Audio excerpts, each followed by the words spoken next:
इटावा जिले के बकेवर थाना क्षेत्र से एक सनसनीखेज मामला सामने आया है। पुलिस टीम ने इग्नौर के जंगल में छापेमारी करके एक ऐसी अवैध हथियार फैक्ट्री का खुलासा किया है जिसमें पंचायत चुनाव से पहले बड़ी मात्रा में असलहों की सप्लाई की तैयारी चल रही थी। पुलिस अधीक्षक के निर्देशन में की गई इस कार्रवाई के दौरान पुलिस और बदमाशों के बीच मुठभेड़ भी हुई। मुठभेड़ में 2 शातिर बदमाश गिरफ्तार कर लिए गए हैं, जबकि एक आरोपी अंधेरे का फायदा उठाकर मौके से फरार हो गया। पुलिस की टीमें उसकी तलाश में जंगलों और संभावित ठिकानों पर दबिश दे रही हैं। पुलिस ने छापेमारी के दौरान फैक्ट्री से 25 अवैध शस्त्र बरामद किए हैं, जिनमें तमंचे, आदि बनी पिस्टलें तथा हथियार बनाने के आधुनिक उपकरण शामिल है। बरामद सामान से यह स्पष्ट हो गया है कि फैक्ट्री लंबे समय से सक्रिय थी और पंचायत चुनाव के दौरान इन हथियारों की अवैध सप्लाई का नेटवर्क तैयार किया जा रहा था।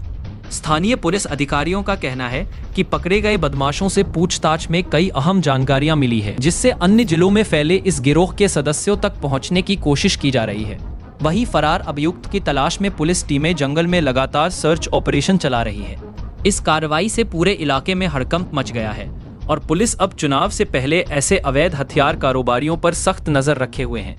देखिए, ये बकेवर पुलिस और एसओजी सर्विलांस की टीम के द्वारा एक भारी बरामदगी अवैध शस्त्रों की गई है।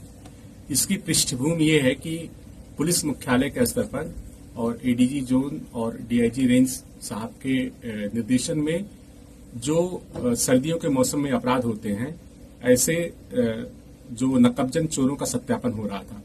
इसी सत्यापन की प्रक्रिया के दौरान एक अपराधी, इसके बारे में ये पता चला कि ये आजकल चोरी नहीं कर रहा है, लेकिन ये अवैध शस्त्रों के निर्माण और उसकी तस्करी में हिस्सा ले रहा है।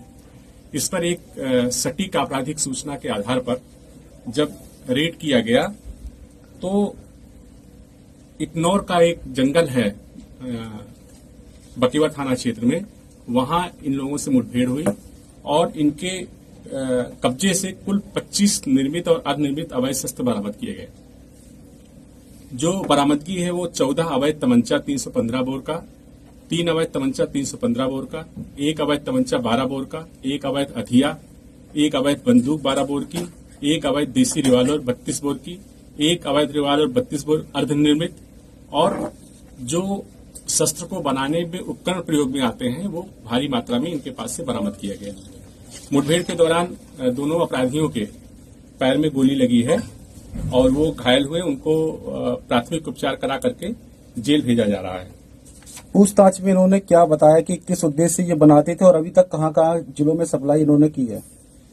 देखिए, इसमें जो अभियुक्त सज्जन है और दूसरा अभियुक्त अभिषेक है, इन दोनों ने बताया कि ये जब चोरी और नकबजनी के मामले में पहले पकड़े गए थे, उसी दौरान इनका संपर्क एक तीसरे अभियुक्त से हुआ जिसका नाम मुकेश कुमार है, जो भरथना का रहने वाला है।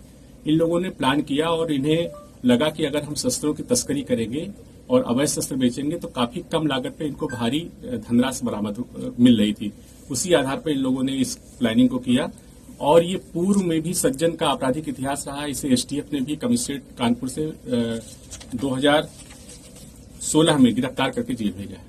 क्या आगामी पंचायत चुनाव है उससे भी जोड़कर पुलिस देख रही है इसको? देखिए, निश्चित रूप से इतनी भारी मात्रा में जो बरामदगी हुई है, इसका उपयोग कहीं न कहीं ये गलत कार्यों के लिए होता और आगामी पंचायत चुनाव को देखते हुए वास्तव में संवेदनशील था।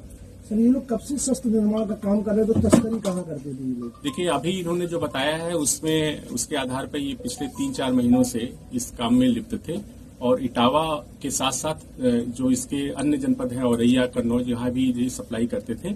हम लोग उसकी पूरे इन्वेस्टिगेशन कर रहे हैं और जहां जहां इन्होंने पूर्व में कुछ सप्लाई किया है उसको हम लोग चिन्हित करके वहां से भी बरामदगी करेंगे और गिरफ्तारी करेंगे। सर, एसटीएफ ने इनको किस मामले में गिरफ्तार किया था? एसटीएफ ने इनको आर्म्स एक्ट के बारे में ही गिरफ्तार किया था और बाकी और जानकारी वहां से की जाएगी।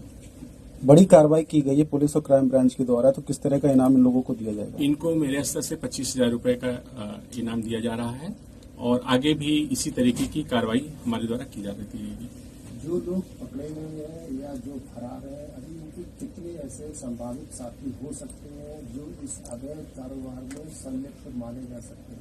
देखिए, अभी तो एक अभियुक्त का नाम पूछताछ में प्रकाश में आया है। अभी हमारे इंट्रोगेशन में जो और भी चीजें हैं जिसे हम आपको बाद में अपडेट करेंगे, तो इस गैंग के जितने भी लोग रहेंगे उनको सबकी अरेस्टिंग होगी, गैंगस्टर एक्ट के अंतर्गत इनकी कार्रवाई होगी और इन्होंने जो अपराध करके अवैध संपत्ति अर्जित की है उसका हम लोग जब्तीकरण करेंगे।